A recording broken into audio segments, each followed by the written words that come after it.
안녕하십니까. 박상규의 직설 5월 27일 방송 시작하겠습니다. 대선 본투표를 6일 앞두고 3자 대결 구도가 굳어져 가고 있습니다. 이준석이 완주를 거듭 선언하면서 단일화가 사실상 물을 건너갔고, 김문수를 찍어서 이재명을 막자는 보수 결집이 강화되고 있습니다. 특히 이준석을 찍으면 이재명이 된다는 이른바 준찍명 구호가 전통 보수층을 중심으로 빠르게 확산하는 움직임이 본격화하고 있습니다. 끝까지 단일화를 위해서 최선을 다해 보되 보수층의 이 벼랑 끝 위기감을 하나의 반전의 계기로 삼아서 투표를 통해 사실상의 단일화를 이루어야 한다는 그런 노력이 가시화하고 있는 것입니다. 또 이준석의 완주가 반드시 김문수 후보에게 불리하지만은 않을 것이며, 이준석의 선전으로 이재명을 저수지에 가두고 이준석이 이재명에게 갈지 모르는 2030의 표를 잠식하게 되면 김문수 후보의 독자 당선 가능성도 높아질 수 있다는 이 긍정론도 커지고 있습니다. 단일화 무산은 곧 패배라는 등식에서 빠르게 벗어나야 합니다. 그 실례를 하나 들어보죠.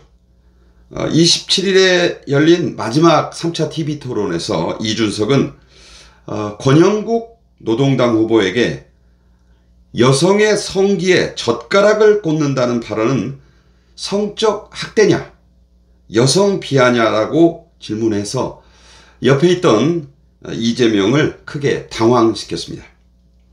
이게 자기 장남 얘기란 걸 알기 때문이었는데요.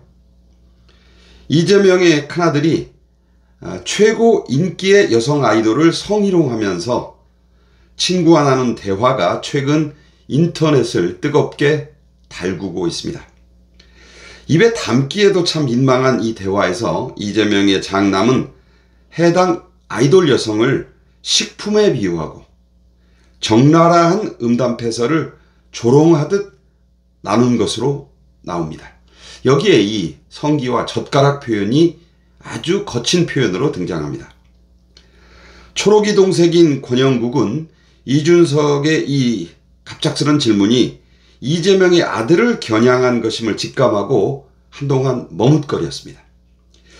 이재명은 이준석 후보는 남의 신변 잡기에 관심이 많은가 보다, 자신의 신변 잡기부터 돌아보길 바란다면서 이준석의 이 과거 성추문을 에둘러 공격하는 것으로 빠져나가려 했습니다. 하지만 젊은 시청층을 중심으로 이게 어떤 논란인지 화제가 되면서 아주 지금 더 대화가 확산되고 있는 추세입니다. 이준석은 이재명의 이 과거 형수 관련 욕설과 장남의 여성 아이돌 관련 욕설이 놀랍게도 닮아 있다는 점을 이 토론회 이전부터 직격했는데요. 토론회에서도 이 얘기를 꺼낸 겁니다. 이재명의 이 부전자전 음담패설 논란은 이번 3차 TV 토론의 최대 화제들 가운데 하나가 되고 있습니다. 바로 이런 식으로 이준석의 완주에도 긍정적인 측면도 있습니다. 따라서 이 시점에서 이준석을 지나치게 자극하거나 마구 공격하는 것은 아직 여지가 남아있는 단일화는 물론이고 보수표의 확장에도, 그러니까 3자 대결 구도로 가더라도 결코 도움이 되지 않습니다. 단일화를 위해서 끝까지 노력하되 안 되면 서로 이 보수표를 놓고 싸우는 그런 모습을 보이지 말고, 헐뜯거나 비방하지 말고 힘을 합쳐서 이재명의 표를 끌어와야 하는 것입니다.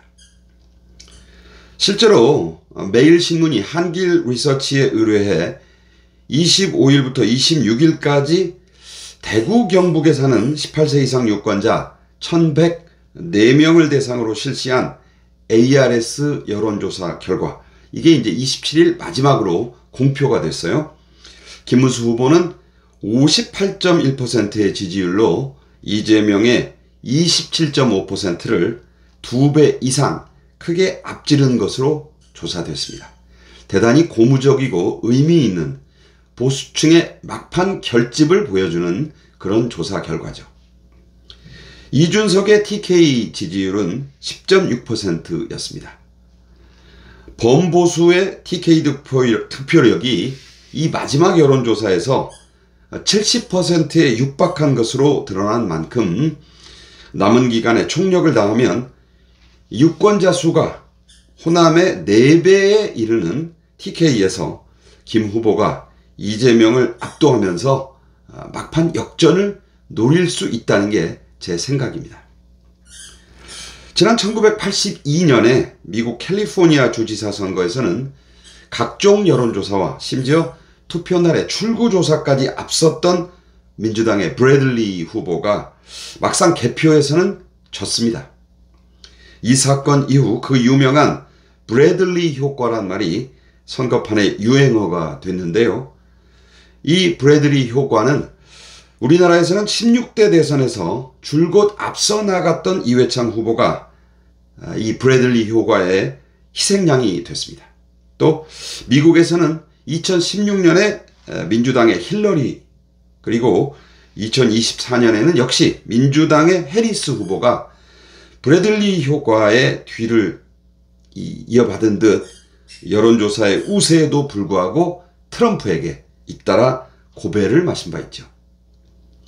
김문수 후보는 27일 토론에서 이재명의 대법원장 탄핵 시도, 또 조희대 대법원장의 특검 가동, 대법원 수를 늘려서 무력화하는 법안, 물론 뒤늦게 철회하긴 했습니다만 민간인을 대법관에 임명할 수 있다. 그래서 김어준 대법관 얘기가 나왔고, 대법관의 수를 늘리는, 그러니까 지금 14명인데 이걸 16명 늘려서 30명으로 하는 법안은 이미 제출을 해놓은 상태예요. 김용민이. 자, 이런 점을 조목조목 공격했습니다. 그러면서 이재명이 만약 당선되면 우리나라의 법치는 무너지고 또 삼권 분립은 와야 된다, 이렇게 강조했는데 유권자들의 아주 오늘 김 후보의 태도가 아주 강경하고 공격적이었습니다. 큰 호응이 있을 것으로 기대합니다. 한편 박근혜 전 대통령이 경북 구미에 있는 아버지 고 박정희 전 대통령의 생가와 충북 옥천에 있는 어머니 고 유경수 여사의 생가를 잇따라 방문했습니다. 김문수 후보에 대한 지지를 호소했는데요. 선거의 여왕의 이런 행보가 TK 또 충청은 물론 전국 보수층의 막판 결집에도 큰 효과가 있을 것으로 전망을 저는 하고 있습니다. 또 이명박 전 대통령은 김문수 후보를 만나서 자신이 2007년 대선에서 무소속으로 나왔던 이회창 후보의 집을 여러 차례 찾아갔던 일화를 소개하면서 이준석 후보를 향해 진정성 있게 설득하는 모습을 보이라고 충고했고, 김문수 후보는 잘 알겠다고 화답했습니다. 기대를 좀 해보죠. 한편 대부분의 여론조사에서 20%를 훌쩍 넘고 있는 김문수 후보의 호남 지지율 확장에도 참 큰 원군이 나섰습니다. 바로 이낙연 새미래민주당의 상임 고문인데요. 7차 7공화국 헌법을 위해 이번 대선에서는 김문수 후보를 지지하겠다, 이렇게 전격 선언했습니다. 이낙연 전 총리의 김 후보 지지 선언은 호남의 비이재명, 반이재명 표심에 불을 붙일 것으로 기대합니다. 메이저리그 뉴욕 양키즈의 전설적 포수였고 또 명감독이었던 요기 베라의 명언을 강조하면서 오늘 직설을 마무리하고자 합니다. 끝날 때까지는 끝난 게 아닙니다. 박상규의 직설이었습니다. 감사합니다.